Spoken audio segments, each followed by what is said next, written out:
All right. Shalom, everyone. I'm Brother Doug with the Awakened by Yahuwah Assembly and Yahuwah Almighty Yahushua Messiah. Today we have Brother Dennis and my mom's sister Sharon with me. We are going to be continuing to do our regular book by book, chapter by chapter reads. All right. So I'm going to get this shared screen on for you guys. I'm going to be starting off in Deuteronomy 27. Yeah, there we go. All right. My sword.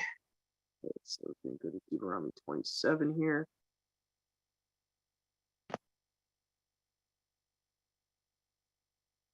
Okay.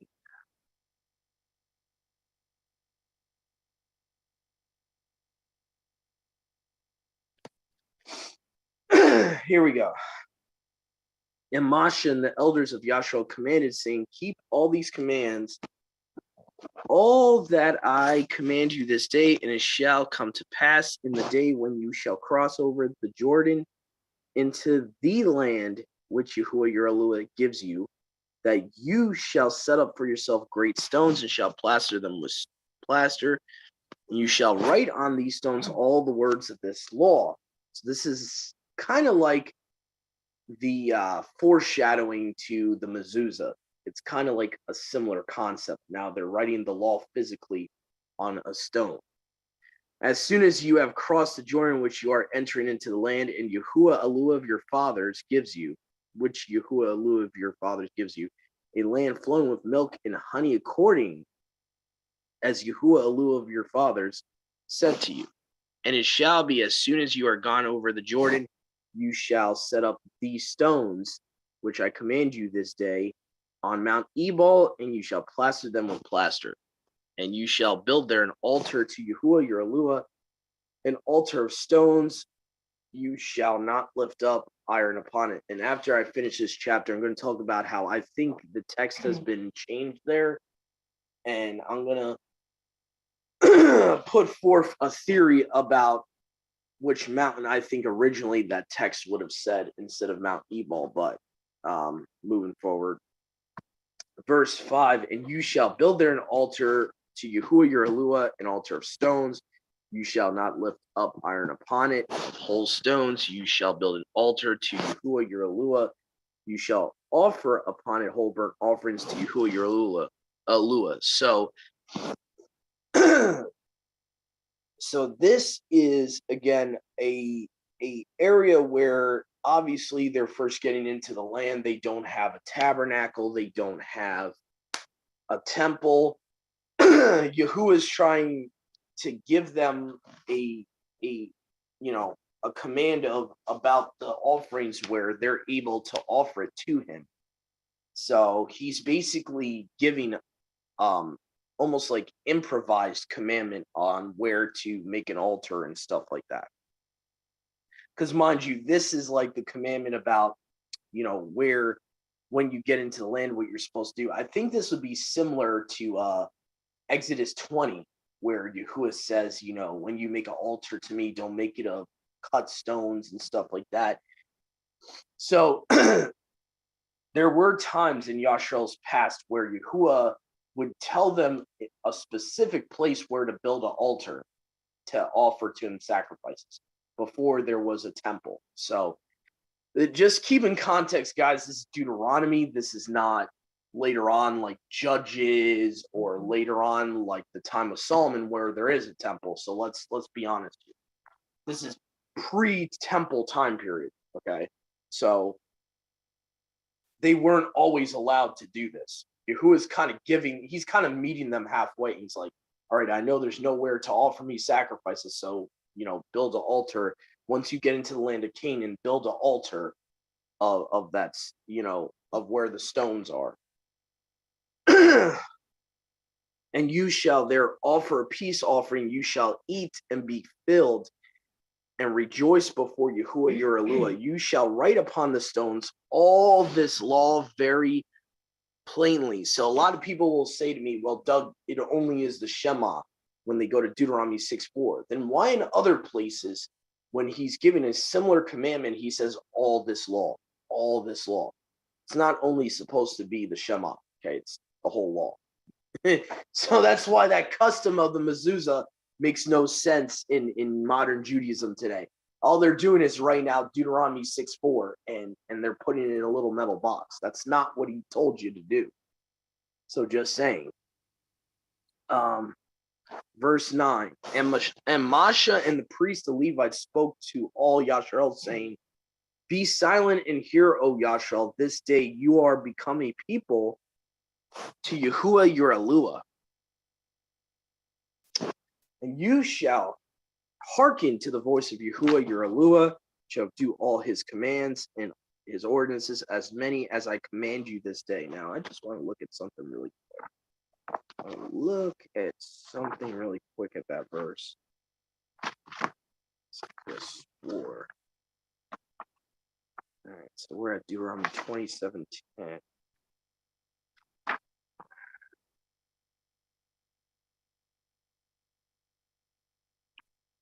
Yeah, this is why I wanted to look at this.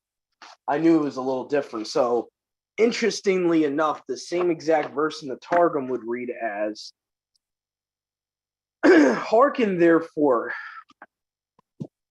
to the word of Yahuwah your Eluah, and perform his commandments, which I command you this day. So I find it funny, like there's certain belief systems out there today that want to say the law of Messiah is different from the Torah. Really? Well, the Targum is saying the Torah is the word of Yahuwah's law. So if the Torah is Yahusha's instructions in Deuteronomy 27:10, then the quote unquote law of Messiah has to be the same law. Okay, it can't be some different law made out of nowhere. Okay. Anyway, I just find that interesting. So, do I have a pen? I want to write this down. I want to start making notes about this.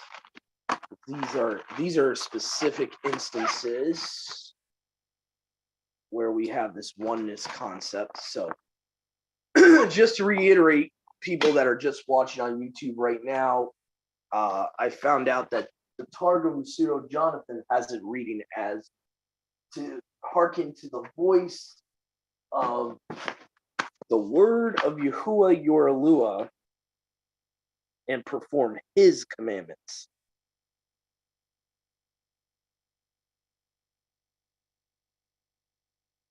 Targum Pseudo Jonathan.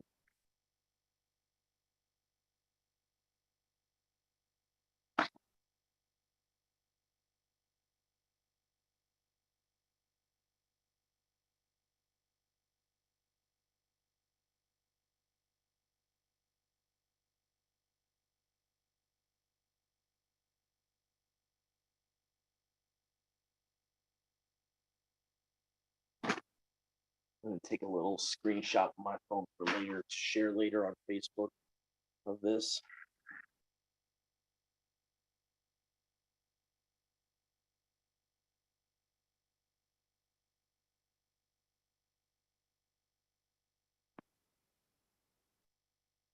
You okay, Mom?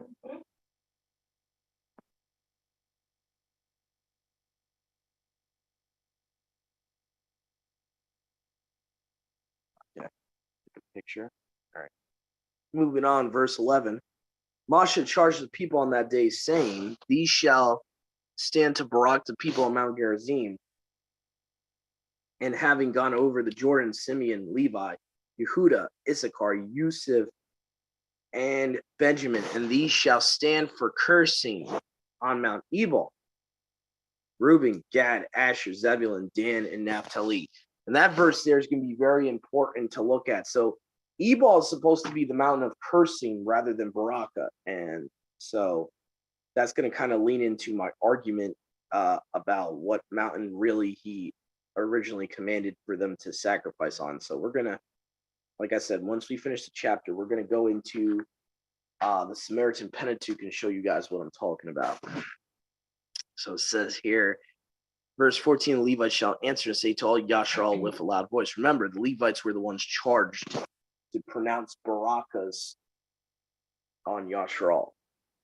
Cursed the man whosoever shall make a graven image or molten image, an abomination to Yahuwah, the work of the hands of craftsmen, and shall put it in a secret place, and all the people shall answer and say, so be it. Now it's important there because it says secret place. So this is an idol. It's not just a statue, it's an idol. He's putting it, the person that would make graven images would put it in secret places to make a shrine.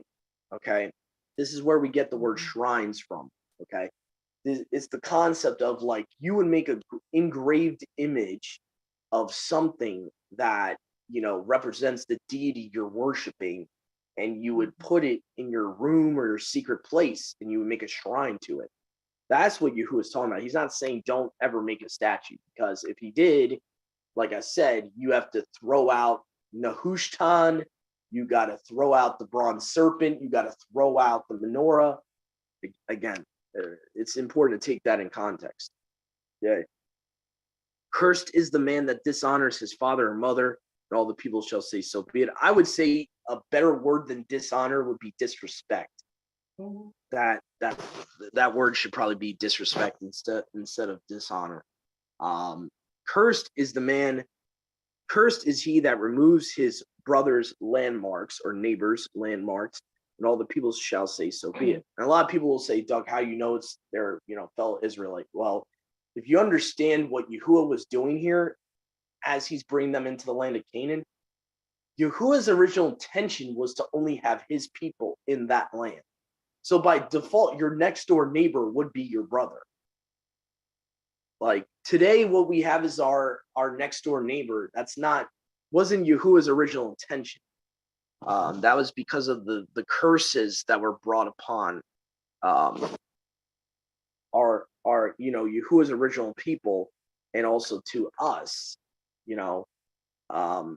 We're in a land that's not our own. So yes, our neighbors are going to be Gentiles, but his original intention was to have Israel by themselves in that land. So by default, your neighbor is your brother. That's the biblical definition of what your neighbor is. Okay. Anyway, so cursed is he that makes the blind to wander in the way, and all the people shall say, so be it. Cursed is he. Cursed is everyone that shall pervert the right ruling of the stranger, the orphan, the widow, and all the people shall say, so be it. Cursed is he that lies with his father's wife, because he has uncovered his father's skirt, and all the people shall say, so be it. Again, uncovered his father's skirt, seen his father's nakedness. Okay, that's what the story of Ham is about. Okay. Cursed is he that lies with any beast, and all the people shall say, so be it. Cursed is he that lies with his sister by his father or his mother, and all the people shall say, so be it. Why would they have to inference this? Because you could have a half sister. Obviously, you could have a sister that's only your sister by your father or by your mother. Okay, hence why it says that. Cursed is he that lies with his daughter-in-law, and all the people shall say, so be it. Cursed is he that lies with his wife's sister, and all the people shall say, so be it. Cursed is he that smites his brother secretly, and all the people shall say, so be it. Cursed is he whosoever shall have taken a bribe to slay an innocent man, and all the people shall say, so be it. Cursed is everyone that continues not in all the words of this law to do them, and all the people shall say, so be it. Now, again, there's going to be an argument. I can already see the argument coming about, because we still have a little bit of Christianity still in us, and someone might be saying, oh, well, Doug, it says that he took the curse for us. Yeah, he took the curse for us for our past sins. When Yahushua went on the stake, he did once and for all for those curses that would have been on us, but he did not do away with the curses of the law. And it's important to understand that there's no verse in the New Testament that says that. The only verse that people can point out, that I've seen people point out, is the verse that talks about, in context, our past sins. It does not talk about forever, that he took away permanently the curses of breaking the Torah, okay? That's not what it's talking about. It says he became a curse for us, okay? So he basically took that curse that belonged to us for breaking the Torah, but in no way, shape, or form did he do away with the curses of the law. There is a distinction, okay? So I just wanted to kind of point that out. But anyway, so now that we're done with the chapter, I did want to go into something here from the chapter where it talks about Ebal and giving a sacrifice on Mount Ebal. Let me see here. Let me see here. Let me go to the Samaritan. I don't think I might have to get the Samaritan Pentateuch on this device here. Okay. Let me just look into something real quick, because I know it's worded different in the Samaritan Torah. All right, so let me just look. LXXE. Okay, here we go. So we look at Deuteronomy 27 LXXE. Okay, and right.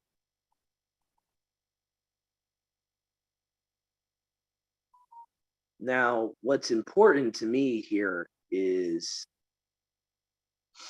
okay.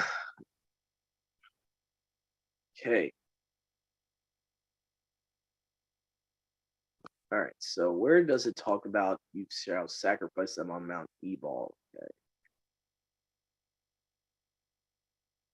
Here we go. All right. Verse, was it 4? Okay. Now, according to the Samaritan Pentateuch, it says, therefore it shall be when you have gone over the Jordan, you shall set up these stones, which I command you this day in Mount Gerizim. Now, Gerizim, mind you, is not where they put the curses. Gerizim is the mountain where they put the barakas. So we need to kind of use common sense here, okay? Would Yahuwah have an altar being put on a mountain where the curses are, where the barakas are? So this is where I agree with the Samaritan Pentateuch. And mind you, the Samaritan Pentateuch predates the Masoretic text, would have been written, the theory is it would have been written around sometime near when the Dead Sea Scrolls are dated to.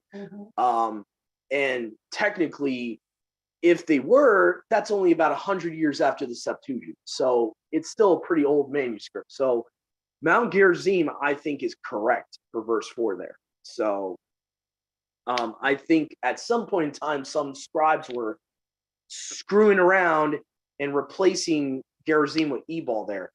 The problem is that would it be in Yahuwah's character to tell them to make an altar on the mountain they're putting the curses on?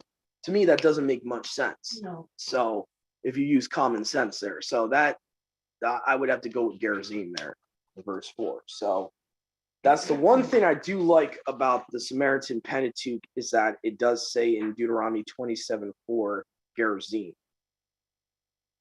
So, and let's see, what I also wanted to talk about was, again, we talked about how the curses, there's no verse in the Tanakh or Brit Hadashah that says that there's no more curses for breaking the law.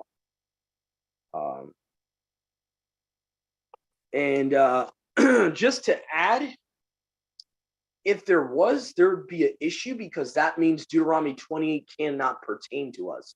So we can't have our cake and eat it too, guys. If we're all claiming that Deuteronomy 28 is talking about all of Israel, whether ethnic or non-ethnic, grafted in or natural, if we're going to say that those curses are on us right now, that means Yahusha did not do away with the curses. You see what I'm saying? You can't have it both ways. So if him becoming a curse for us was only for those past sins, that's the only way Deuteronomy 28 can pertain to us. if he removed those curses, that means Deuteronomy 28 is done away with. You see what I'm saying? Yeah. Then you have to throw away Deuteronomy 28. Because Yahuwah verbatimly says, he says, in the end times, this will happen. So meaning not just Daniel's generation, for all generations, those curses. So it's important to look at Deuteronomy 28 too. If we're going to say that he permanently did away with any curses of the law, you gotta ignore Deuteronomy 28 then. Just saying. So that Christianese idea of, well, he became a curse for us, so that means there's no more curse in the Torah, that lacks a lot of evidence as far as I'm concerned. That lacks extreme evidence, because everywhere else, you see Jacob's trouble is because of the curses. If you actually look in the book of Jeremiah, it says that because the eternal covenant was broken, now Jacob's trouble comes. So think about it. If there's no curses of the law, why do we have the tribulation? Just saying. So I know that's a big popular opinion in this walk, but I think what's happening is a lot of us, when we got brought out of Christianity, we still hold on to these Christianese understandings that lack proof in the word.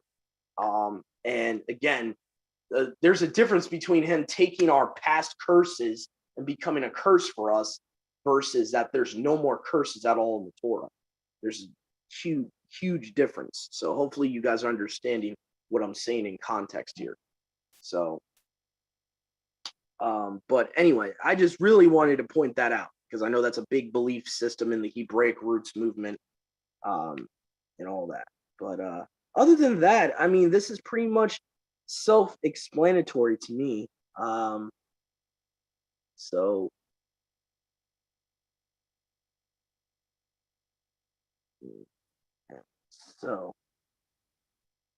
let's see, Brother Dennis, would you like to read chapter 28 for us?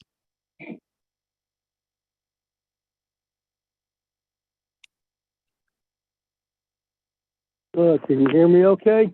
Yeah, perfect. And just let me know if you need help. I could split the chapter with you once you're halfway through. Okay. Yeah, it looks a bit long. Yeah, I would say I could probably take over, or my mom could take over, like once you get to about, I would say, verse maybe 29 or 30. So if you could just read the first 30 verses. Okay, sure. All right. And it shall be, if you diligently obey the voice of Yahuwah your Elohim, to do all his commands which I command you today, that Yahuwah your Elohim shall set you high above all nations of Eretz, the earth.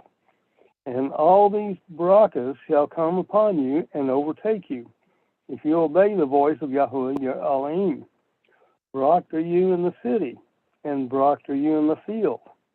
Barak is the fruit of your body, the fruit of your ground, and the fruit of your livestock, the increase of your cattle, and the offspring of your flocks. Barak is your basket and your kneading bowl. Barak are you when you come in, and Barak are you when you go out. Yahuwah causes your enemies who rise against you to be smitten before your face. They come out against you one way and flee before you 7 ways. Yahuwah commands the barakas on you in your storehouses and in all to which you set your hand, and shall barak you in the land which Yahuwah your Elohim is giving you. Yahuwah does establish you as a set-apart people to himself, as he has sworn to you, if you guard his commands of Yahuwah your Elohim and walk in his ways. And all peoples of earth shall see that the name of Yahuwah is called upon you, and they shall be afraid of you. Yahuwah shall make you to have plenty of what is told in the fruit of your body, in the fruit of your livestock, and in the fruit of your ground, in the land of which Yahuwah swore to your fathers to give you. Yahuwah opens to you his Tob treasure, the Shemaim, for the heavens, to give the rain to your land in its season, and to Barak all the work of your hand, and you shall lend to many nations, but you do not borrow. Yahuwah shall make you the head and not the tail, and you shall be only on top and not be beneath. If you obey the commands of Yahuwah your Elohim, which I command you today to guard and do. And do not turn aside from any of the words which I am commanding you today, right or left, to go after other mighty ones to serve them. And it shall be, if you do not obey the voice of Yahuwah your Elohim, to guard to do all the commands and his laws which I command you today, that all these curses shall come upon you and overtake you. Cursed are you in the city, and cursed are you in the field. Cursed is your basket and your kneading bowl. Cursed is the fruit of your body and the fruit of your land, the increase of your cattle and the offspring of your flocks. Cursed are you when you come in, and cursed are you when you go out. Yahuwah sends to you the curse, the confusion, and the rebuke in all that you set your hand to do, until you are destroyed and until you perish quickly, because of the evil of your doings, by which you have forsaken me. Yahuwah makes the plague cling to you until he has consumed you from the land which you are going to possess.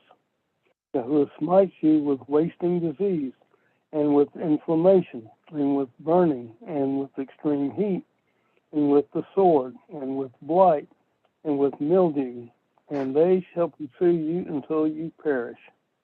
And your heavens which are over your head shall be bronze, and the earth and the earth which is under you iron. Yahuwah makes the rain of your land powder and dust. From the heavens it comes down on you until you are destroyed. Yahuwah causes you to be defeated before your enemies. You go out one way against them and flee 7 ways before them, and you shall become a horror to all the reigns of the earth. And your carcasses shall be food for all the birds of the heaven and the beasts of the earth, with no one to frighten them away. Yahuwah shall smite you with the boils of Mitzrayim, with tumors, with the scab, and with the itch, from which you are unable to be healed. Yahuwah shall smite you with madness and blindness and bewilderment of heart. And you shall be groping at noon, as a blind man gropes in darkness, and not prosper in your ways. And you shall be only oppressed and plundered all the days of your life. You become engaged to a wife, but another man lies with her. You build a house, but do not dwell in it. You plant a vineyard, but do not use its fruits. Your ox is slaughtered before your eyes, but you do not eat of it. Your donkey is violently taken from before you, and it is not given back to you. Your sheep are given to your enemies, with no one to save them. Okay, it was 32. That was 31. Right. You want to take over? Will you take it up? I think I can do it, Mom. So 32 you're starting with. All right, no problem here. Okay, let me make sure I'm in the right chapter here. Let's see here. 32. 20 verse 32. Your sons and your daughters will be given up to another people, and your eyes see it and grow dim because of them from day to day. In your hand will be no to work, which you may prevail in prayer before Yahuwah your Eluah. Before Yahuwah your Father who is in heaven. That's interesting. Calls Yahuwah is being called their Father. Which is kind of funny because Yahusha, I wonder if Yahusha was quoting from the Targum when he says, "You have one Father who is in heaven." Interesting. Yeah, it's very possible. Definitely doesn't read like that in the other versions. It says, Yeah, it just says your sons and daughters shall be given to another nation, eyes wasting away shall look for them, your hand shall have no strength.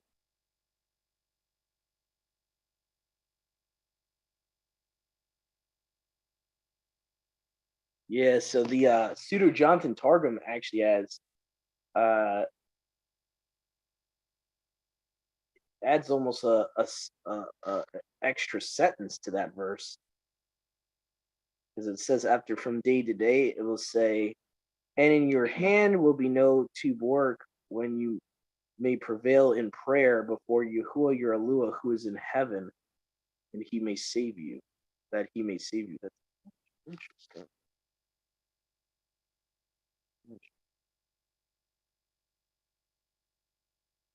Interesting.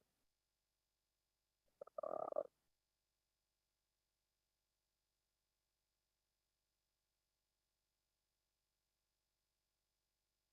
just bear with me, guys. I'm writing a note down here.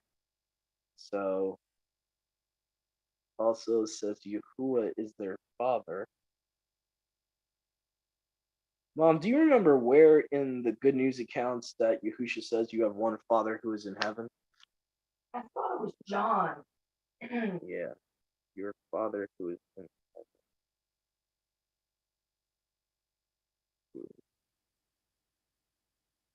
heaven.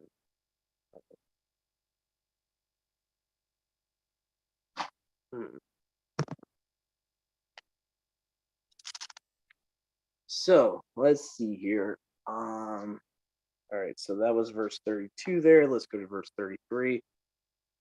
Just a little note here. A couple of the verses that Brother Dennis was reading beforehand. When you look in the Targum, verse 21 says the word of Yahuwah.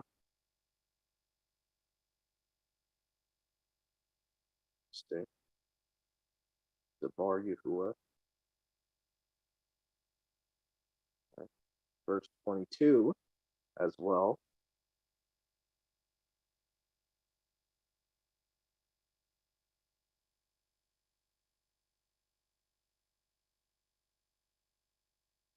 Okay. As well as verse 25.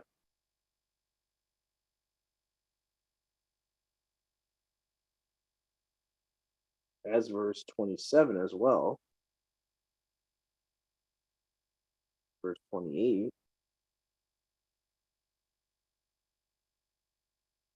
Yeah. And so far, what I'm seeing too, just making a note of it, a lot of these curses can be to physical and grafted in Israel. We see here in America, right? You had a daughter and she's been taken away from you. How many times have you seen that just here in America with many people, where you know you got child protective services supposedly taking your daughter or son away from you for the wrong reasons. Okay, so you got to realize too, Yahuwah is sovereign over all governments, so he's allowing that to happen. Um, so that could be part of the curses here. Okay. Yeah, a lot of these curses.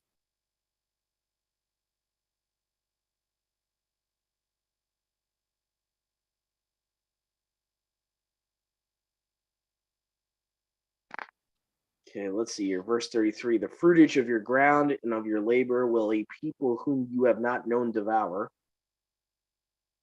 You shall be oppressed and trod down all the days. And you will be maddened by the vengeance and shaken by the sight of your eyes that you will see. Now, I will say about the fruit and your crops being eaten by someone else, I would say mainly that has to be talking about Daniel's generation, only because we've been, out of the land for so long. Israel's been out of the land for so long. You can't really compare that to today. I would even make the argument that you can't even use that for the Atlantic slave trade, because quite frankly, they were not in their land when the white Europeans took them. So if they're just generically in Ethiopia or in the continent of Africa, there's no proof that that prophecy could pertain to them, mainly because it says of your ground. So obviously he's talking about the land of Israel. So in my personal opinion, I could be wrong. I think verse 33 there has to be specifically referring to Daniel's captivity and what happened to him. It says, well, people whom you have known devour, you shall be oppressed and trod down all the days. You will be maddened by the vengeance and shaken by the sight of your eyes that you will see. Verse 35. The word of Yahuwah, so the pseudo Jonathan Targum says, the word of Yahuwah will smite you with a sore ulcer.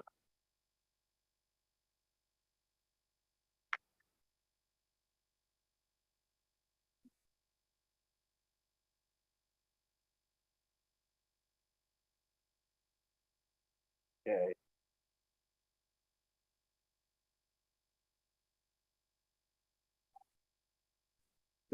In the knees, because you bent in the manner of transgression, and in the legs by which you ran into it. For if you be not converted to the law, you cannot be saved, but will be beaten by it from the sole of your feet until the ground of your head. So again, converted to the law is actually basically what we see in the Brit Hadashah as repentance. Okay, repenting by default, you're returning to the Torah. Okay. Anyway, verse 36, Yahuwah will make you and your king, whom you may be set over you, to go away among the people that neither you nor your fathers have known, and you will carry tribute to the peoples who worship idols of wood and stone. Obviously, we see the tribute part fulfilled in Babylon. Obviously, it could have been happening not just in Babylon, but in other places like Assyria. Possibly, you could say, I don't know if that would pertain to modern day today. I don't think we're carrying tribute and stuff like that. So I don't know. Now it's kind of interesting. They add in there that you're carrying tribute to those who worship idols and wood and stone. So that's kind of interesting. Septuagint just says you will serve wood and stone. So the word for word reading that you can definitely pertain to today, as well, because, those of us that are scattered, we at one point in time, we were worshiping idols of wood and stone. We were raised to be like the heathen. Verse 37, and if the thought of your heart be to worship their idols, you shall be for astonishment. For Proverbs and tales among the sons of the Gentiles, where Yahuwah will have scattered you. That's important to understand. Like, Yahuwah is scattering his people through all the nations, not just one specific nation. Okay, so yeah. Verse 38, you will carry much seed in the field, but gather in little, for the locust shall eat it.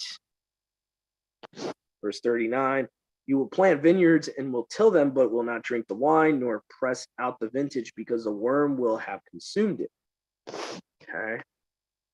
Verse 40, you will have olive trees in all your borders, but will not be anointed with oil, for your olive trees will fail.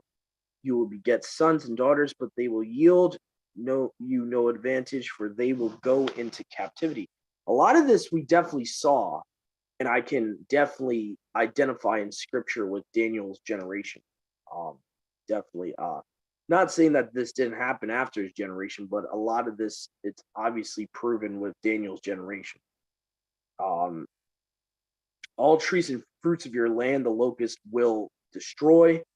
The uncircumcised who dwells among you will rise above you with ascension upon ascension, but you will go downwards by descent after descent. Okay, he will lend to you, but you will not lend to him.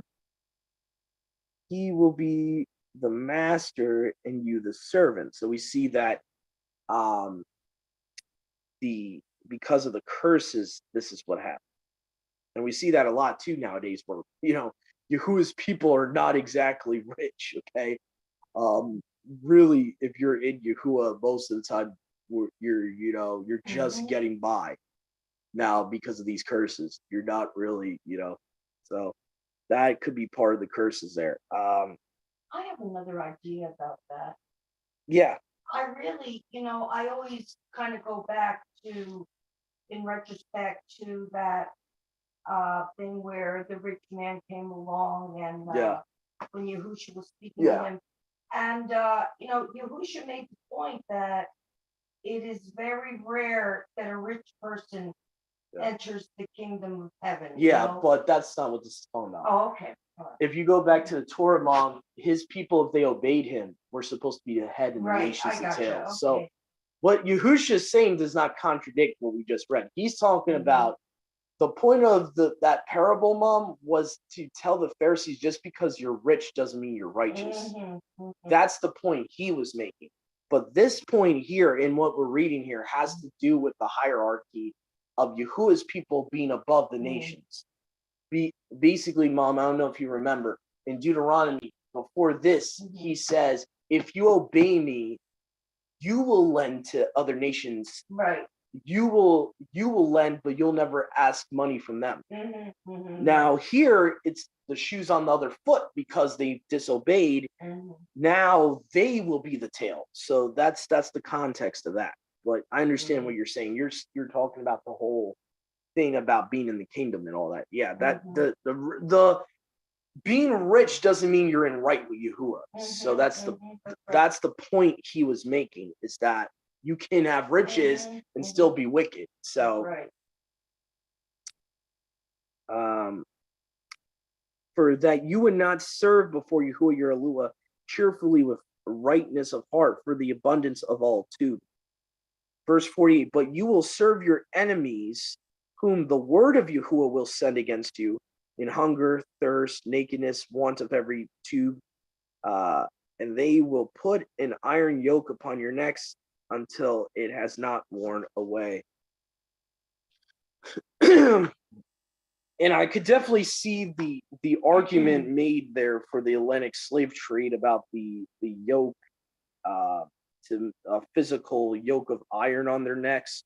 I could definitely see where they're getting that, but we also got to realize too, we don't know about these other captivities that already happened. We don't know what was going on with the Assyrian captivity, Babylonian captivity, and all that, and even the scattering of 70 AD, what was happening with that. So we don't exactly know. There could have been yoke of iron on their necks as well. So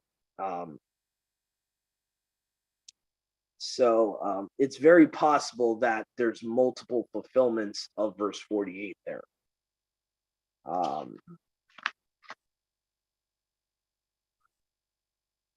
Deuteronomy 28:49, the word of Yahuwah will cause a people to fly upon you from afar, from the ends of the earth, and swift as an eagle flies, people whose language you will not understand.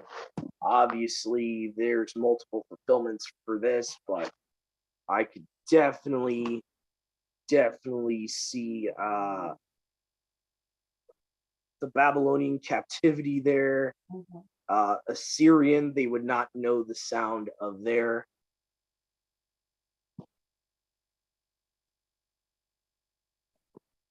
the sound of their language either. Oh my goodness.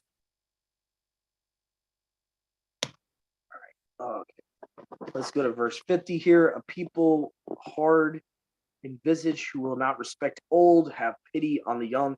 They will consume the increase of your cattle, the fruit of your ground, till you are wasted away. For they will leave you neither grain, oil, your ground will till you are wasted away.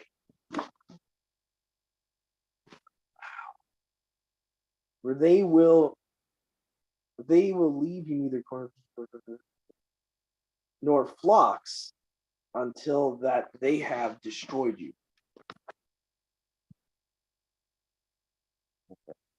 And they will shut you up in your cities until they have demolished your high walls, whereby you trusted to be saved in all your land. Now, it's interesting that it says this, because we see the Masoretic text changes a verse, and I'll have to find it for you guys, where it's in Isaiah, where it says that they trust that Zion will be a safety for salvation. Now, according to the Targums here, it was wicked for them to trust in Zion for their salvation rather than Yahuwah. Like literally what I just read here in verse 52, it says, "For they shall besiege you in all your cities in the whole land." It says, "They will shut up in your until they have demolished your high walls, whereby you trusted to be saved in all your land. For they shall besiege you in all your cities in the whole land which Yahuwah your Eluah gave you." So false security in trusting the land rather than, well, I'm going to try to find that verse I'm talking about from Isaiah while I'm reading here. So we're at verse 53 now. "And the children of your wombs shall be consumed, for you will eat them in famine, even the flesh of your sons and daughters, whom Yahuwah your Eluah did give you, by reason of the anguish and oppression wherewith your enemies shall oppress you." Now, there's all these types of conspiracy theories that possibly true, because I don't see why people would lie about doing this, something so heinous. Why would they lie about doing it or joke around about doing it? There's been this theory that McDonald's meat comes from, sacrificed children. If there's any truth to that, that would be fulfilling this prophecy here. You see what I'm saying? Because it says that you will eat your children.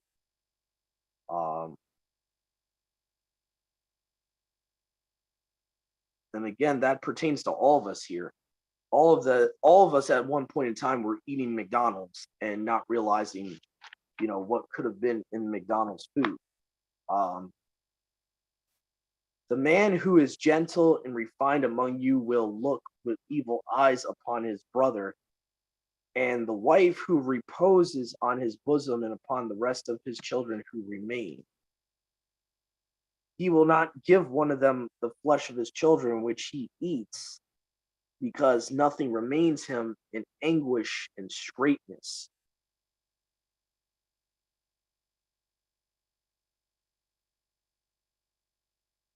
"With which I will straighten you in all your cities.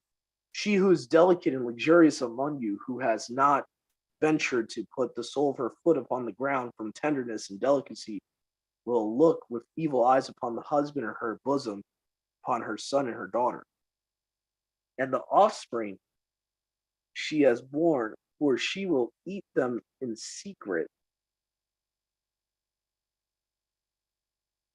through the want of all things, by reason of the anguish and oppression which your enemies shall oppress you in your cities. If you observe not to perform all the commands of this law written in this book, to reverence this esteemed and fearful name, Yahuwah your Eluah." Okay. Let's see here. So we're at verse 59 here. "The word of Yahuwah will hide the set apart spirit from you when the plagues come upon you and your children, great and continuous plagues, which will not leave you in grievous and continual evils that will grow old upon your body." So this is very interesting, the way the Targum words that, because it shows that Yahuwah would hide his Ruach while these plagues are happening. Now,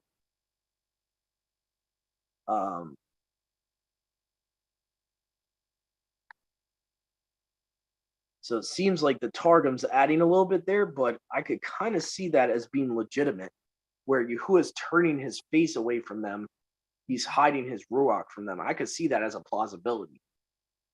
Even though that seems to be a little bit of commentary there, that actually makes some sense, because, if you think about it, right, when they were going through their captivities, for the most part, Yahuwah was not really with them. I think the only really individuals we can say Yahuwah was with, even in the Babylonian captivity, was Daniel and his friends. I don't think Yahuwah was with the rest of them that were in captivity. I don't think his spirit was in them. So I'm just saying it's very plausible that that could be more than just commentary. That could be something that's very plausible. And will turn upon you all the woes which were sent upon the Mitzrayim before you were afraid, and they shall cleave to you. Okay. Now we're at 61, I believe, verse 61. And evils also that are not written in the book of this law will the word of Yahuwah stir up against you until you are consumed. So a lot of people want to, throw shade at the book of Enoch and say Enoch speaks of curses that are not spoken of. Well, if you're going to use that argument to reject the book of Enoch, then technically you have to reject part of Deuteronomy, because Deuteronomy is saying that there's other curses that are not spoken in the book of this law. Okay, so what it says, verse 62 right here, or verse 61, it says, and the evils also that are not written in the book of this law will the word of Yahuwah stir up against you until you are consumed. So again, there are curses in existence that are not written in the Torah. Okay, hopefully you guys are seeing that. So that is true. That's why we got to kind of be careful to blindly assume that there's not things, that Yahuwah has not held back things in his written word, in this written copy of his word, what we call the Bible today. Okay, Yahuwah has not listed every curse in the Bible. Okay, that's what he's saying there. Okay, all right, verse 62, and you who were as the stars of heaven for multitude will be left a few people, because you hearken not to the word of Yahuwah your Elohim. So again, we have Yahusha being referenced in verse 62 there. You did not hearken to the word of Yahuwah your Alua. And what's interesting, it says you were as the stars of heaven. If anybody out there, if you understand what stars really are, that's kind of interesting. So it's like Jacob's seed was almost as numerous as the Malachim in heaven, but now they will become so little because of their disobedience. Very interesting. And then it goes on to say, Deuteronomy 28:63, and as the word of Yahuwah rejoiced over you,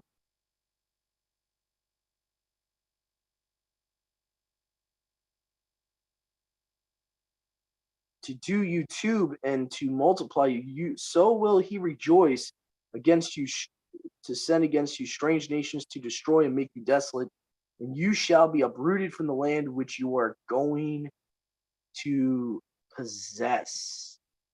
I know that sounds harsh, but that is part of what happens when we disobey him, is now we become his enemy in a sense.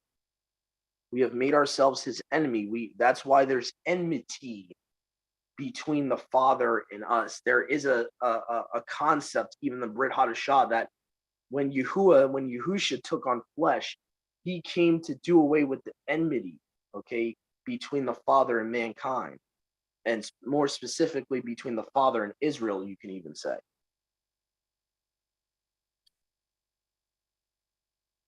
Yeah, so, all right, we're at verse 64 here. Yahuwah will disperse you among all nations. Highlight that, guys. All nations. All means all. That means all countries, okay? From one end of the earth to the other, and you shall be tributes to the worshiper. So they kind of, the Pseudo-Jonathan adds worshipers of idols and wood and stone, which again is possible. You're serving the Gentiles, and I get that. The literal word for word would read as, "You shall serve other mighty ones, wood and stone, which you have not known nor your fathers." Verse 65. And if your mind be divided to worship their graven images, he will send between you and those nations that you shall have no repose or rest for the sole of your feet, will give you there a fearful heart with darkness, which darkens the eyes and weariness of the soul. So that's interesting. So it seems like if you hearken to worship the graven images of the people there, that Yahuwah will add the curse of you will have no rest of the sole of your feet, and you will be given a heart with failing eyes and wasting of soul. So that's interesting. They kind of add a little bit there.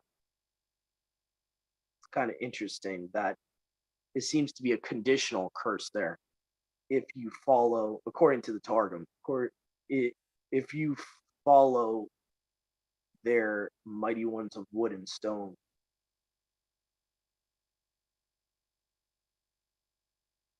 Kind of makes sense because you really don't see Daniel. As far as I know, Daniel did not have weariness of soul.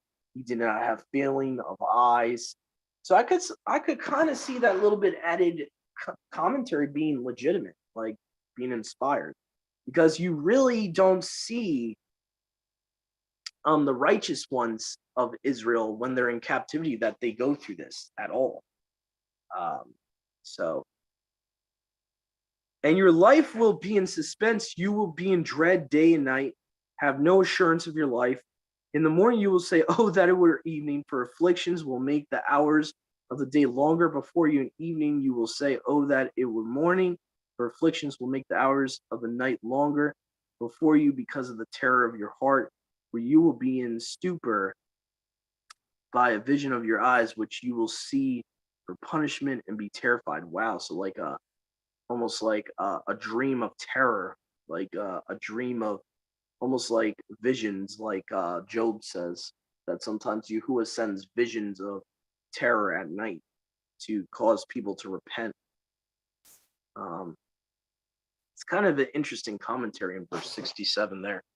The word for word just says, though, in the morning you shall say it would be evening, the evening you shall say were morning, for the fear of your heart, with which you shall fear, in the sights of your eyes, which you shall see. Now, as far as the word for word version of that verse, I definitely have gone through that in my lifetime. I think all of us can relate to that in verse 67. So let's see here. Verse 68 we're at here. And again, we have the word of Yahuwah being referenced here. Okay. The word of Yahuwah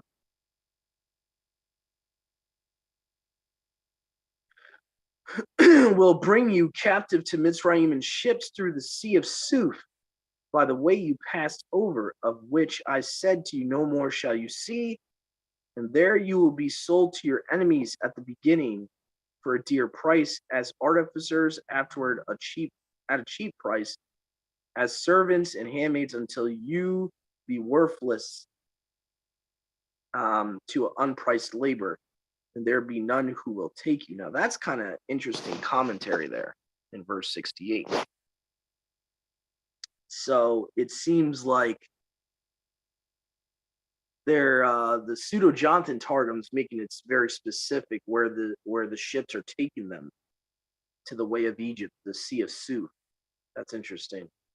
And it seems like at first they would be sold for a price, but they become worthless, according to that commentary. That's kind of interesting. The word for word says, though, it says they will be sold to your enemies for bondmen, bound women, and none shall buy you. So that's kind of an interesting little contrast there. So it says, these are the words of the covenant which Yahuwah commanded Moshe to ratify with the children of Yasharal in the land of Moab, besides that covenant which he ratified with them at Horeb, so Sinai. So what it's saying here is Yahuwah added to his covenant. He added another covenant and added to the law that he gave at Sinai. So that's one thing we have to realize too, is Yahuwah can add to his law. We're not allowed to add to his law. He can give additional commandments if he feels the need. So that's called his sovereignty. Okay. Anyway, so just want to thank Brother Dennis for helping me out with the chapter there. So a lot of stuff we dealt with, a lot of stuff in that chapter that chapter, you really want to read that chapter over a good, I would say, 2 times when you're going through Deuteronomy, because that chapter is a very long chapter. There's a lot of curses in there, and all that. So now we're at Deuteronomy 29. All right, so let's see. I think what I will do here, I will read chapter 29.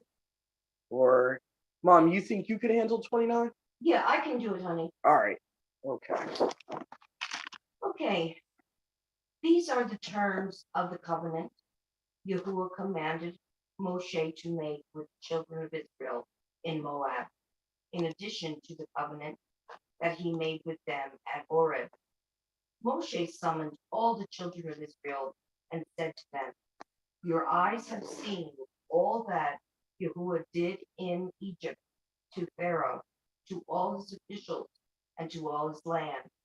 With your own eyes, you saw those great trials, those miraculous signs and great wonders. But to this day, Yahuwah has not given you a mind that understands, or eyes that have seen, or ears that hear. During the 40 years that I led you through the desert, your clothes did not wear out, nor did your sandals on your feet. You ate no bread and drank no wine or other fermented drink. I did this so that you might know that I am Yahuwah, your Elohim. When you reach this place, Sihon, king of Heshbon, and Og, king of Bashan, came out to fight against us, but we defeated them. We took their land and gave it as an inheritance to the Reubenites, the Gadites, and the half-tribe of Manasseh. Carefully follow the terms of this covenant so that you may prosper in everything you do.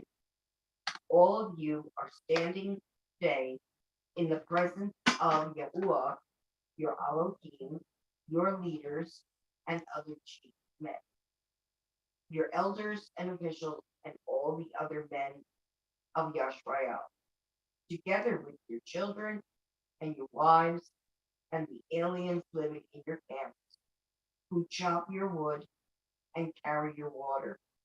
You are standing here in order to enter into a covenant with Yahuwah your Elohim, a covenant that Yahuwah is making with you this day and sealing with an oath, to confirm you this day as his people, that he may be your Elohim, as he promised you, and as he swore to your fathers, Abraham, Yitzhak, and Yaakov. I am making this covenant with its oath, not only with you who are standing here with us today in the presence of Yahuwah, our Elohim, but also with those who are not here today. You yourselves know how we lived in Egypt and how we passed through the countries on the way here. You saw among them their detestable images and idols of wood and stone, of silver and gold.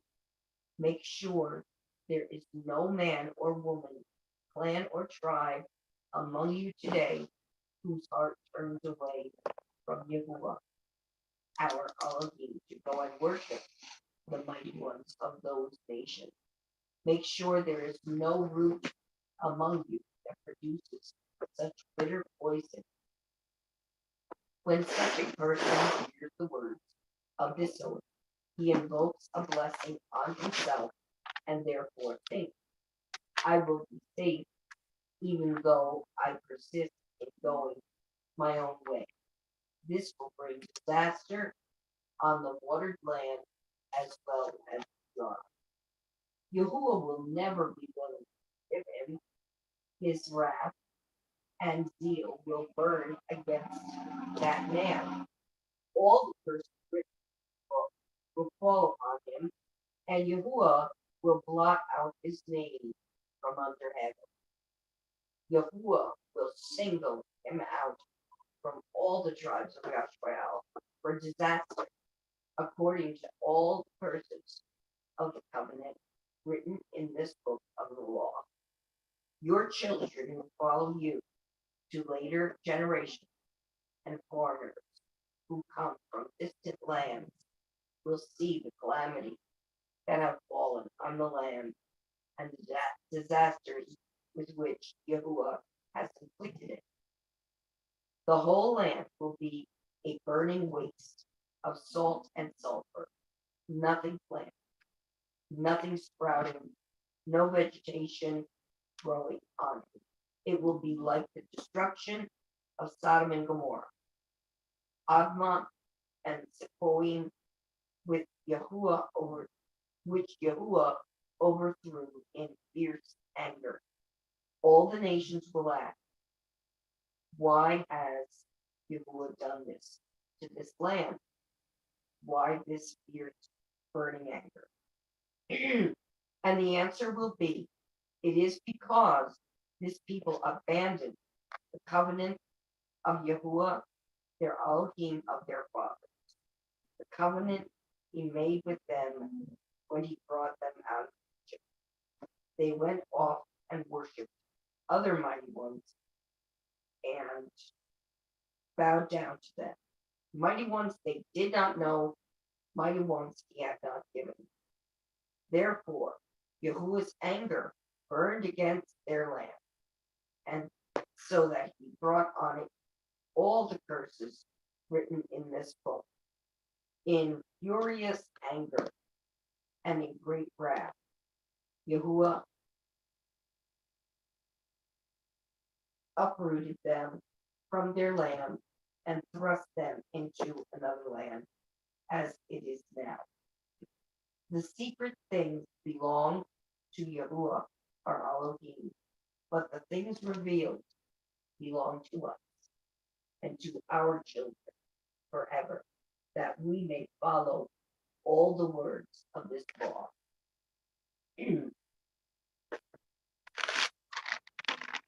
Good job, Mom.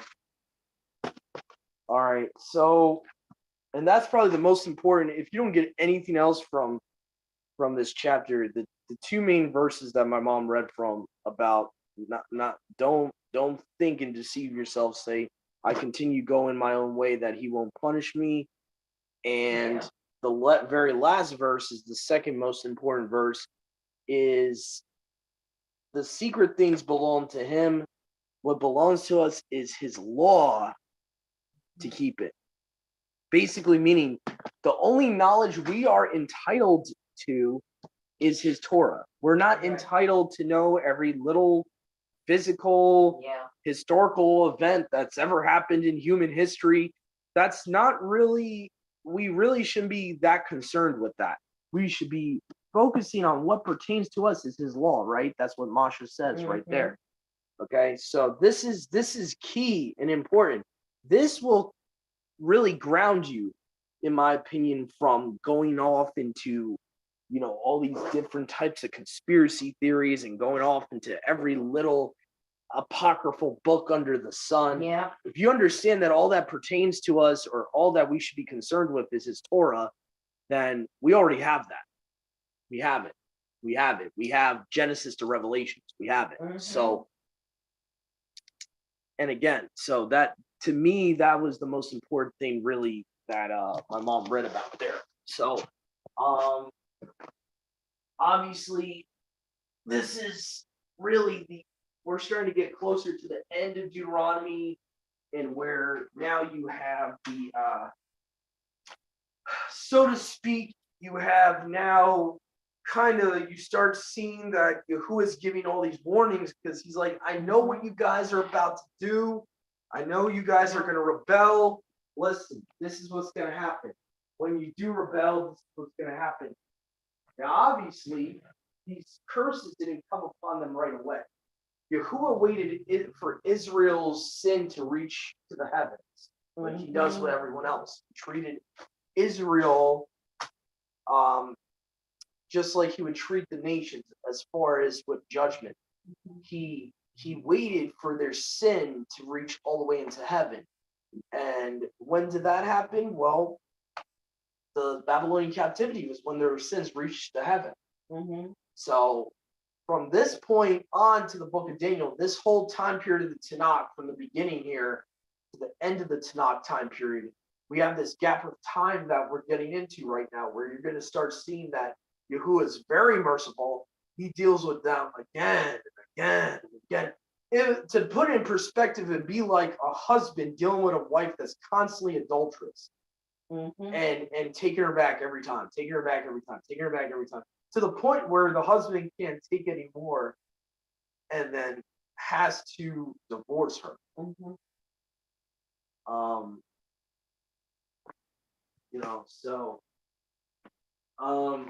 But anyway.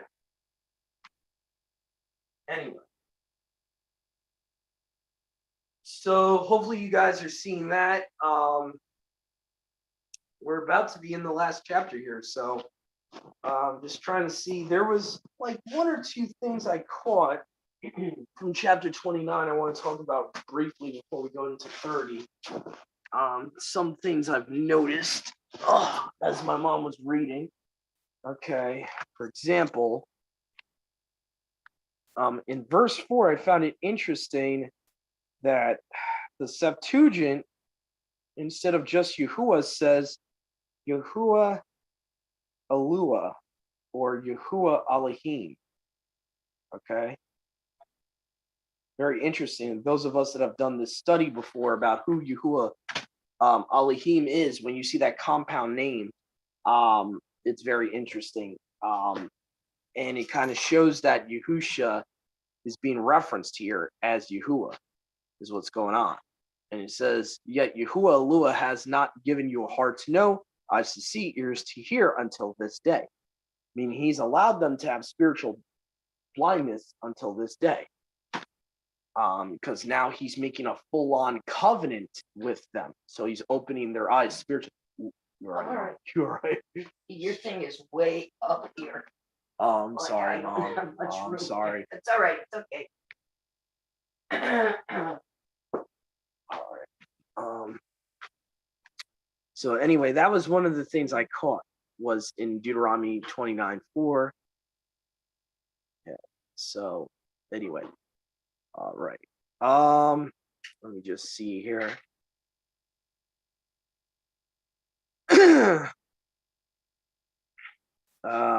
Let's see here. Pretty much self-explanatory in chapter 29. Talks about their whole conquest of the Amorite kings, the land that Gad and half of the tribe of Manasseh were given.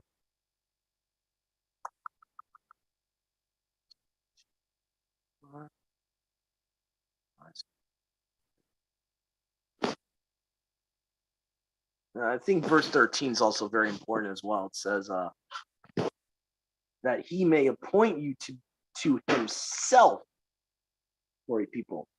Now, mind you, we just talked about who Yahuwah Elohim is, right? So continuing with that context from verse 4 down to verse 13 says, he appointed Israel for himself as a people. Now that's going to be key when we talk about who the husband is in the Brit Hadashah.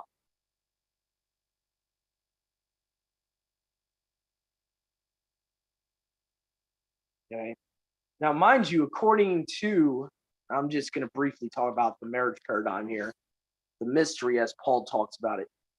For Yahusha to take Israel back as his bride, right? As Ephesians 5 talks about, right? Ephesians chapter 5, I think it's verse 29 or something, or verse 24. Okay. The chaste bride to Messiah. So for him to be the husband of the bride, he would have to be the original husband according to Torah. And we can go to that. We can go to Deuteronomy 24. We can go to Jeremiah, what Jeremiah says, that the only way that she could return to the first husband, there's a loophole. Okay, righteous loophole is that if the first husband dies, she can return and be married again, which actually shows that divorce does not mean that a woman can't remarry. Okay. Again. So clearly we've been taught the wrong understanding of that.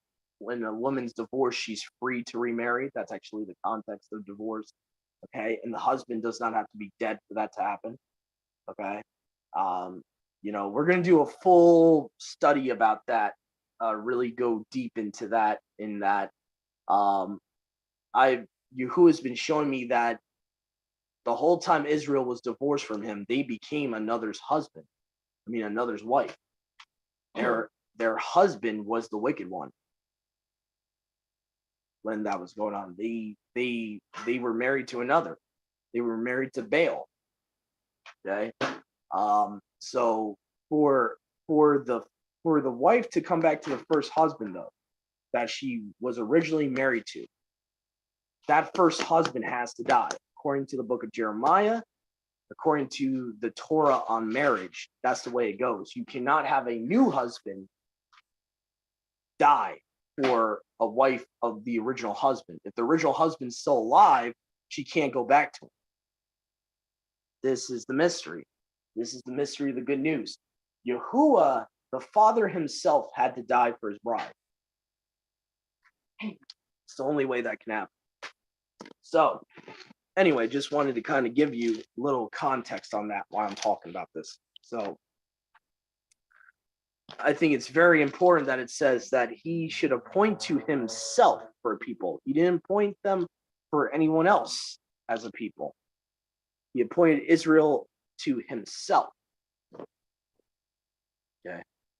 And I do not appoint to you alone this covenant and this oath, but to those also who are here with you today before Yahuwah your Elohim, and to those who are not here with you today. Again, this is how this covenant can pertain to us. In verse 15, it says, to those that are not there that day. Obviously, that's not just talking about children in their loins. That's talking about those that would be grafted in future time. Obviously. For you know who we dwelt in the land, how we dwelt in the land of Egypt, how we came through the midst of the nations through whom you came. You beheld their abominations, and talks about all the idols of wood and stone, silver, gold. Okay. Lest there be among you man or woman or family or tribute whose heart has turned aside from Yahuwah your Elohim, having gone to serve the mighty ones of these nations, lest there be in you a root springing up with gall and bitterness. Interesting. What I find interesting is that's what Yahusha had to drink on the stake. Gall. Find that interesting. And it shall be of one shall hear the words of this curse, and shall flatter himself in his heart, saying, let tube happen to me, for I will walk in the air of my heart. See, I like, Mom, yours just says in my own ways, right? Or my own heart. What verse are you on? Verse 19 that we just read from this chapter. Yeah, I know. I've been trying to catch up here. Okay. No, I'm just going back to the same chapter you read. On 29, you mean? Yeah, I'm just okay. I'm just kind of skimming through here. Such a person hears the words of the oath, he invokes a blessing on himself, and therefore thinks, I will be safe even though I persist in going my own way. This will bring disaster. Yeah. So it just says my own way. Yeah. According to the Septuagint, they paraphrase it as the error of my heart, lest the sinner destroy the guiltiness with him. So the point is that it's not just saying going my own ways as in my own understanding. It's being more specific. It's saying your own understanding that's flawed. Right. Meaning, so a lot of people misunderstand that. Because we could be following Yahuwah just on head knowledge, and doing the Mhm. right thing just by knowing what his word says. It's not that trusting in yourself of itself is evil. It's that you're trusting in your flesh Mhm. that's telling you to sin. That's the context of that. So there has to be a context too when it says go your own way, go your own way. See things that are right in your own sight. What does seeing things right in your own sight it means? It means in your own flesh. Your That's flesh right. is Right. influencing you to think something's good when it's not. Mhm. That's the context. So Yahuwah shall by no means be willing to pardon him, but then the wrath of Yahuwah and his uh, zealousness shall flame out against that man, and all the curses of this covenant shall attach themselves to him, which are written in the book. Yahuwah shall blot out his name Mhm. from under heaven. And Yahuwah shall separate that man for evil and of all the children of Yasharel according to all the curses of the covenant that are written in the book of this law. And another generation shall say, even your sons,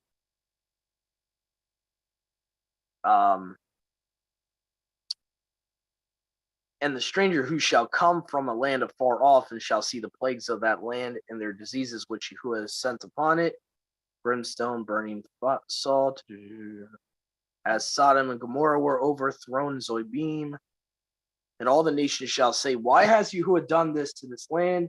The great fierceness of anger, because they forsook Yahuwah, the covenant of Yahuwah, their fathers, the things which he appointed to their fathers, where he brought them out of the land of Egypt, and they went and served other mighty ones, which they did not know, neither did he assign to them. Now that's interesting. It says he did not assign it to them. Why I find that interesting is because if you go to Deuteronomy 4, verse 19, he did assign them to the nations that rebelled at the Tower of Babel, but he did not assign it to Israel. And like I said, to worship the Most High, you have to be in covenant with him. So if you're not part of Israel, you can't worship him. And then this is a concept we need to fully accept and understand, because it says in Deuteronomy 4:19, it says he gave those false mighty ones to the nations, but not to his own people. And again, verse 26 here says he did not give it to them. To who's the them? Israel. So it's important to understand that concept. And Yahuwah was exceedingly angry with that land to bring upon it, according to all the curses which are written in the book of this law. And Yahuwah removed them from their land in anger and wrath and great indignation, cast them out to another land as at present time or present. The secret things go to Yahuwah our Eluah, but the things that are revealed to us and to our children forever to do all the words of this law. So this is pretty much saying that, again, going back to the point I made earlier about that last verse in the chapter, that is the only thing we're entitled to for Yahuwah to reveal to us. Mhm. Yahuwah is binding himself that he will reveal his law to us. He is not holding himself to a standard, though, that he's going to reveal every literal thing to us. And that's important to understand. So, like,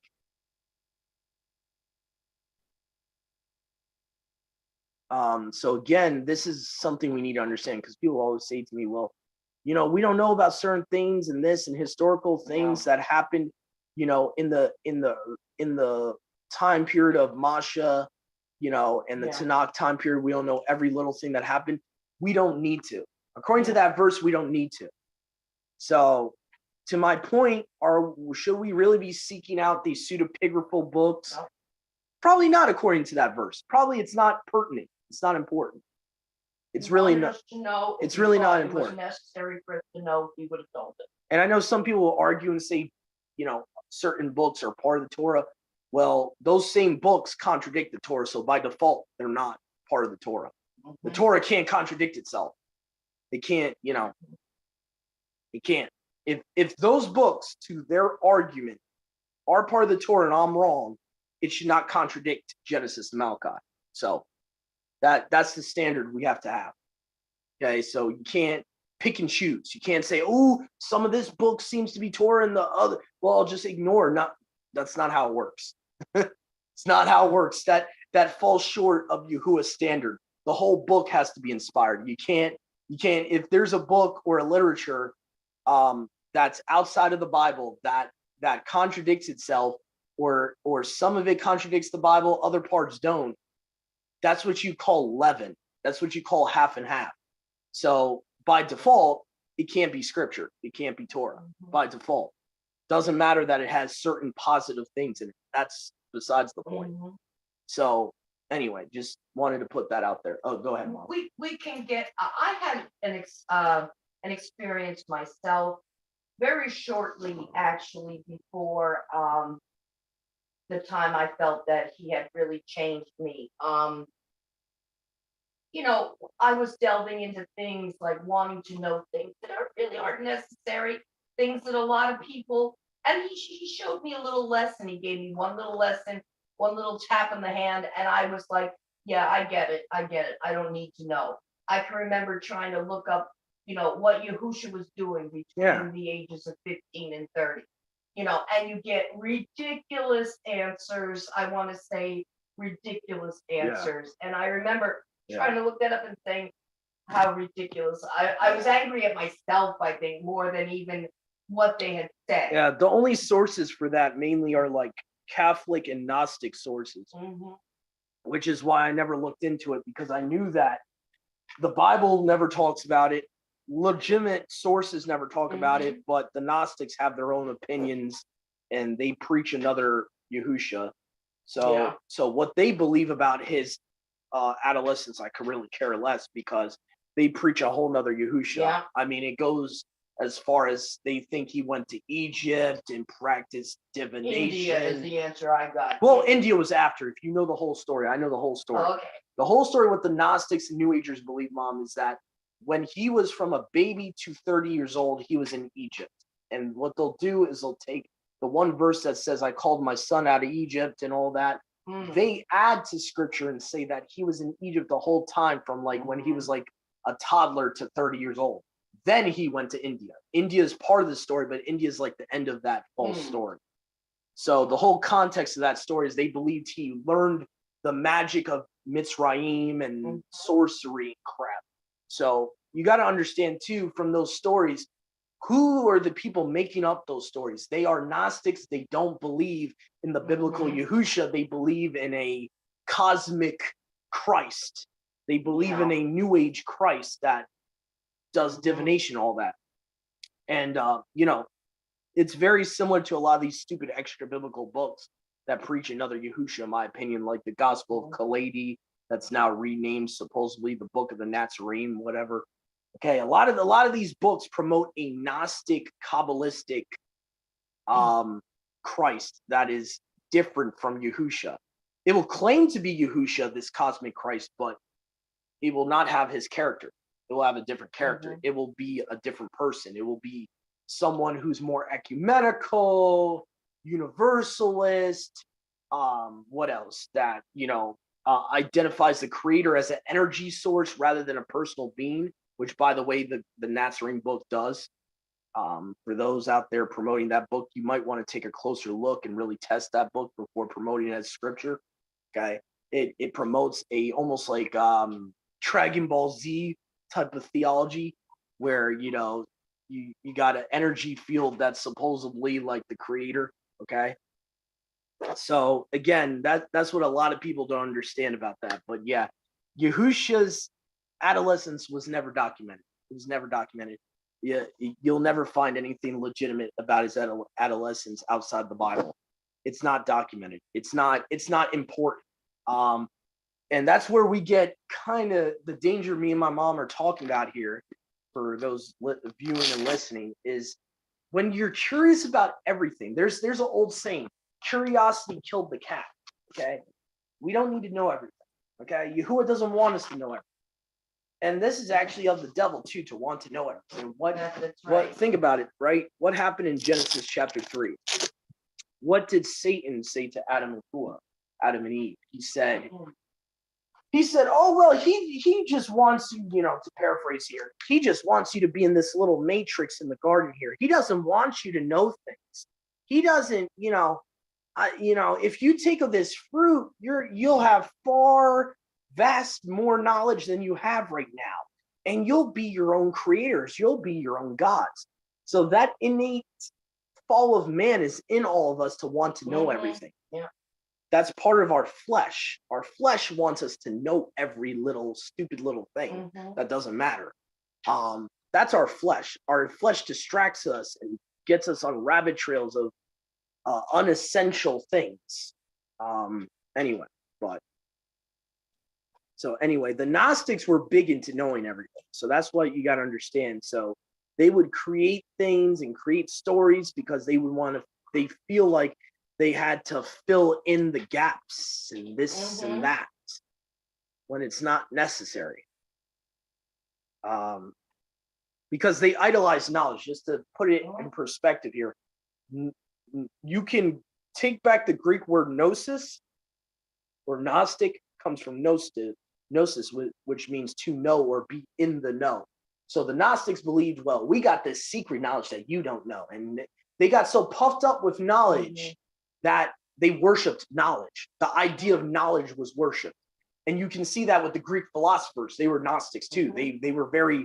They felt like, well, the more wise you are, the more closer you are to a divinity. And yeah, so that's what you got to understand with a lot of these legends and stuff. A lot of them come from unbiblical sources or non-biblical sources. And we even have to be careful too on the Hebrew side, because a lot of these Kabbalistic rabbinical scribes want to put all these legends in these books that we need to be a little bit careful about. And, some of them are true, some of them are not. Some of them, it's not even worth getting into some of the legends out there and all of that. But, there's the Kabbalists too, like the Gnostics, would want to create these fanciful fables. And Paul even warned us. He said, don't give heed to, and he even made it specific what type of fables. He said Judean fables. What is he talking about? He's talking about the culture that he was raised in. Right. The Pharisees had legends, had fables. The rabbis had fables and legends and all this weird stuff. Like many people don't know today, the serpent seed doctrine comes from Kabbalism. Okay, the idea that Lilith was Adam's first wife, Kabbalism. Okay, this is what people don't understand, is that a lot of things that even Christians believe today, because Jewish, there's been Jewish infiltration into Christianity.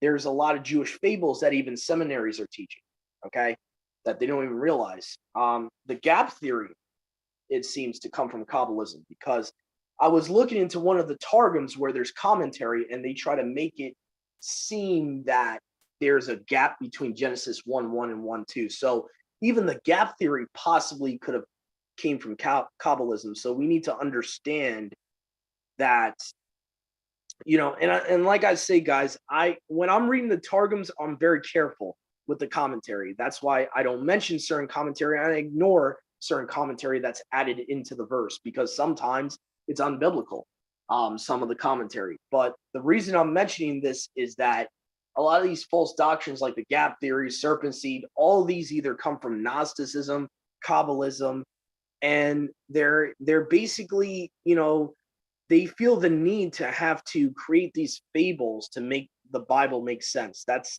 their claim. Okay, the Kabbalists believe they had to make up Lilith because they thought there was a contradiction in Genesis 1 and Genesis 2. So they felt they needed to make this fanciful story up. So, and these same rabbinical scribes created Bible codes for no reason. Okay, Bible codes goes back to Kabbalism as well. There's many things in the Hebraic roots movement that people don't realize they do that goes back to Kabbalism. There's a lot of things that people are doing that are repackaged sorcery, like Bible codes, numerology, okay? Bible codes are numerology. That's all it is. Number two, the gospel and the stars idea that a lot of people are getting into, with the zodiac and trying to use the zodiac to figure out prophecy, okay? Divination, okay? We're not supposed to be doing that, okay? So you got to understand that in the Kabbalah, guys, they would try to mix biblical stuff with divination and sorcery. in Kabbalism, they promote sorcery. So that's what you have to understand. So when people talk about, oh, well, there's a biblical version of Zodiac, book, chapter, verse on that. Book, chapter, verse on that the Zodiac was originally given by Yahuwah. Nowhere does it say that. Nowhere. So be careful. Be careful of those people that want to get you into this Zoharic nonsense. Okay. There's a lot of Kabbalism that has crept into this Torah keeping movement. There's a lot of it. So be careful. So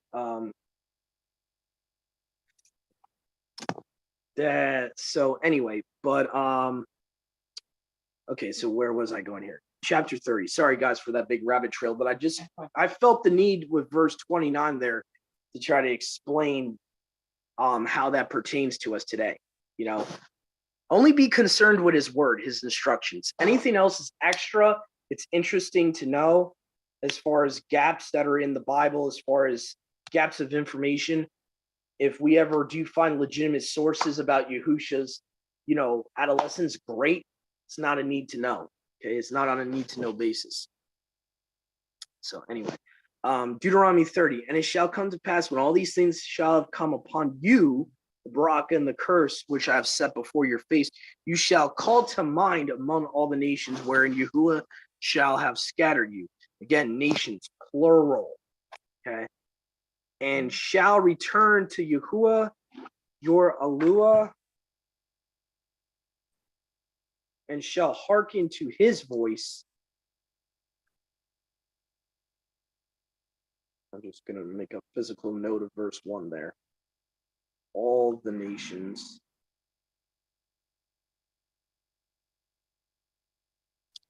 According to all the things which I charge you this day with all your heart, with all your soul, then Yahuwah shall heal your lawlessness and shall pity you, shall again gather you out from all the nations among which Yahuwah has scattered you. If your dispersion be from one end of heaven to the other, there will Yahuwah your Alua gather you, and there will Yahuwah your Alua take you. Okay. So remember, guys, Yahuwah gathers Yashar, not the Zionists. Okay. And Yahuwah your Alua shall bring you into from there into the land which your fathers have inherited. So this is important, guys, because this is saying that Yahuwah is the one doing it, bringing us into the land that our ancestors have inherited. Now, mind you, our ancestors never inherited the land of America. They never inherited Britain.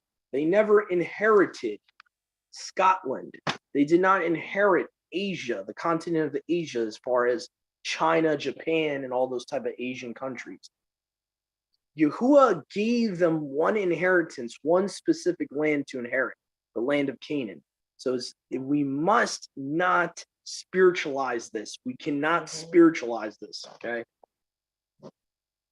And Yahuwah shall purge your heart and the heart of your seed to love Yahuwah your Alua with all your heart and with all your soul, that you may live. I believe this prophecy in verse 6 has started to happen back, we could even say back in 2012 or 2011. This Hebraic awakening, or this Torah being called back into this Messianic Torah faith, it kind of started around 2010, 2011. So we can kind of say Yahuwah, started it way back then.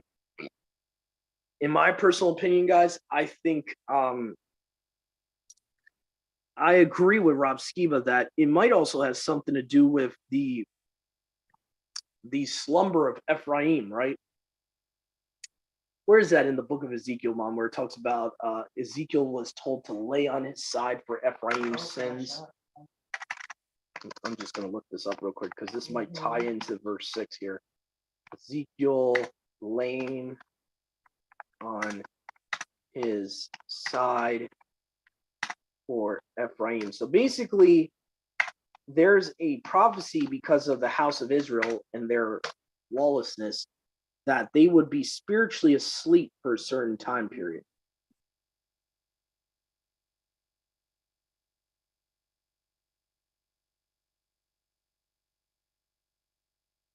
Okay, so it says here, there's a prophecy here. It says he is to lie on his left side for 390 days to bear the punishment of the house of Israel. And then it says 430 days. Let me just see here. So Ezekiel 4, verse 6. Just want to look at this real quick. Ezekiel 4, 6.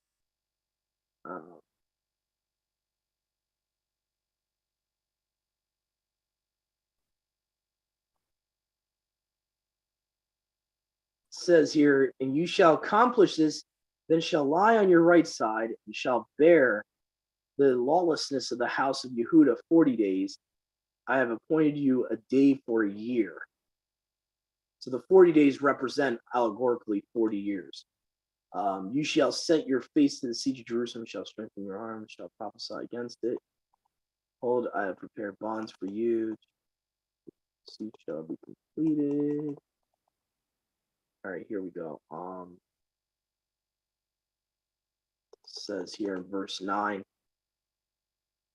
take to yourself wheat and barley, beans and lentils, millet and bread grain, or I guess bread corn. Yeah, that would be bread grain. And you shall cast them into one earthen vessel and make them into loaves for yourself. And you shall eat them 190 days, according to the number of the days during which you sleep on your side. And you shall eat your food by weight, 20 shekels a day. From time to time shall you eat them. You shall drink water by measure, even from time to time you shall drink the sixth part of a hin. You shall eat them as barley cake, and shall bake them before their eyes in man's dung. And you shall say, thus says Yahuwah, Alu of Yashrael, thus shall the children of Yashrael eat unclean things among the Gentiles. So this is even a prophecy talking about, as we were talking about Deuteronomy 28 earlier in the curses, Yahuwah is cursing Israel that they would eat unclean things among the Gentiles. Now, what's interesting, right? Spiritually speaking, right? If we were already elected to be part of Israel from the day we were born, right? We could be part of this prophecy in Ezekiel 4, verse 13. Think about it. We all grew up eating unclean things, you know? Just something to think about. So that's Ezekiel 4:13. So I still haven't found the prophecy I'm looking for where he's where it talks about him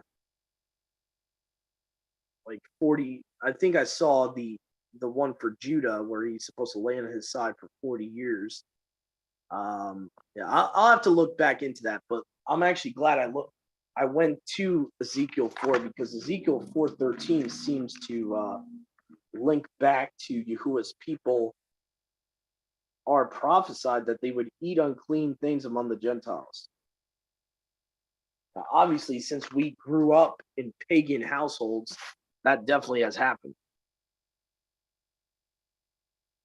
Okay. That you may live. Okay. Yahuwah your Elua will put these curses upon your enemies and upon those that hate you, who have persecuted you. You shall return and hearken to the voice of Yahuwah your Elua.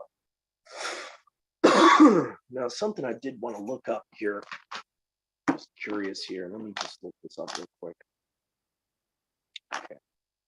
But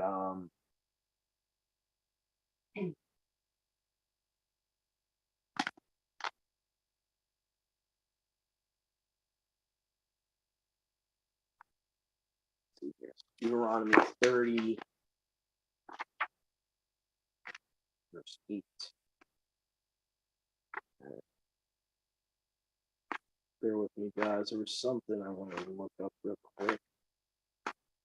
30, verse 8. Yeah.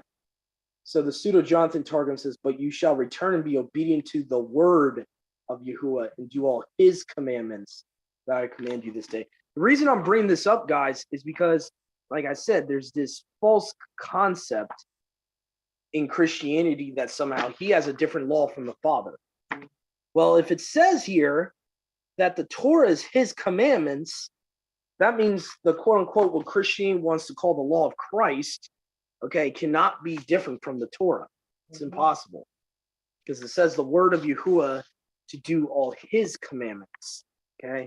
There's a reason why I'm looking at the Targum here. There's a purpose to why I'm doing this. the word of Yahuwah, his commands.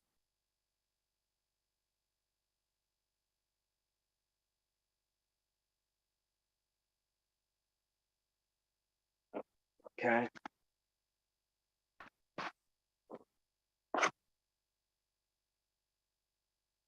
All right, so we're at verse 9 here. And Yahuwah your Elohim will make you to bound in tube, for you shall prosper in the works of your hands, and the offspring of your womb, and the increase of your cattle, and the produce of your field for tube.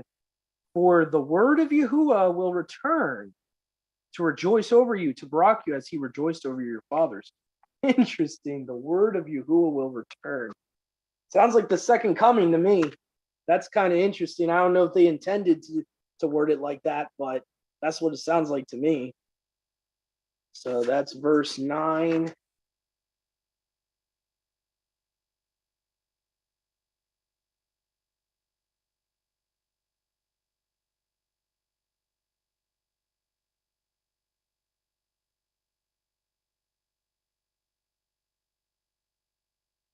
And by the way, this actually agrees with prophecy, this little paraphrase here, because funny to note, in Daniel, I forget, is it 9 or 12, Mom, where Daniel 12 says, I think it's 12, it says that the end of their captivity will be when the tribulation starts. Mm. So I would have to look at that. But this Targum might actually agree with Daniel here. So let's see here. If you will then hearken to the word of Yahuwah, your Elohim, in keeping his commands, verse 10 here, statutes which are written in the book of this law, when you have returned to the fear of Yahuwah, your Elohim, with all your heart, with all your soul. So I really like the Targums, how they also show that fear was always commanded for Israel to fear him. We are actually commanded to be in a type of righteous,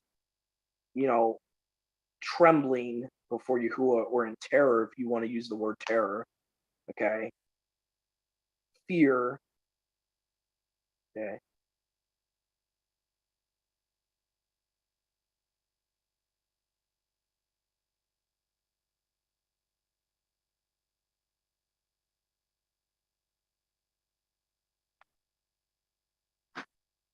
Okay, so let's see here. For this commandment which I command you today is not hidden from you nor far off. It is not in heavens, that you should say, who will send for us into heaven, bring it to us to make us hear, that we may do it. Neither is it beyond the great sea, that you should say, who will go beyond the sea for us and fetch it for us to make us hear, that we may do it. For the word is near you in your the word is near you in your mouth and in your heart and your hands to do it. We just read about this in Paul's letters last night. Paul is quoting from this in Romans, okay, where it says the word is very near you to do it. Okay, so again,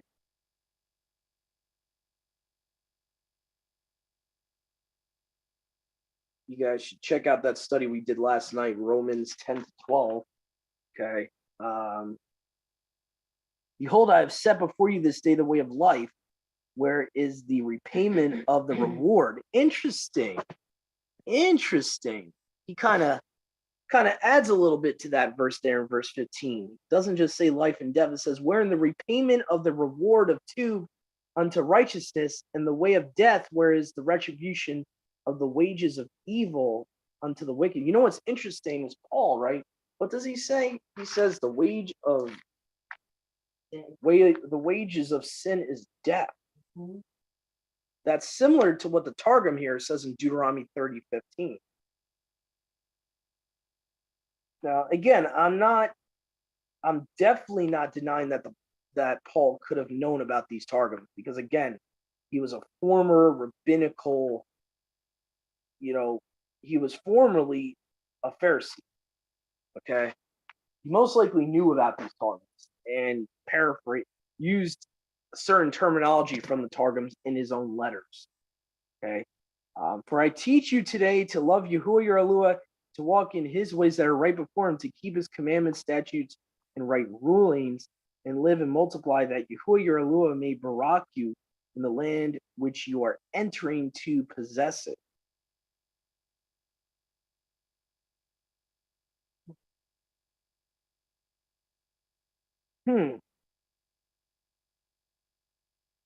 Notice that it says the ways that are right before him. So, but if you think in your heart that you will not obey, see that context of what we were talking about earlier. What doesn't mean what's right in your own heart. So again, I like how the Targum makes it a little bit more specific. It says, if you think in your own heart that you will not obey, but will go astray to worship idols of the nations and serve them, I proclaim to you this day that you will perish and will not prolong your days on the land to which you are to pass over the Jordan to possess it. I test this day not only you who are to pass away from this world, but the heavens and the earth that I have set before you, life and death, Baraka and its and the curse. Choose therefore the way of life, even the law, that you and your children may live the life of the world to come. That's interesting. It goes on to talk about the kingdom and all that. That's interesting.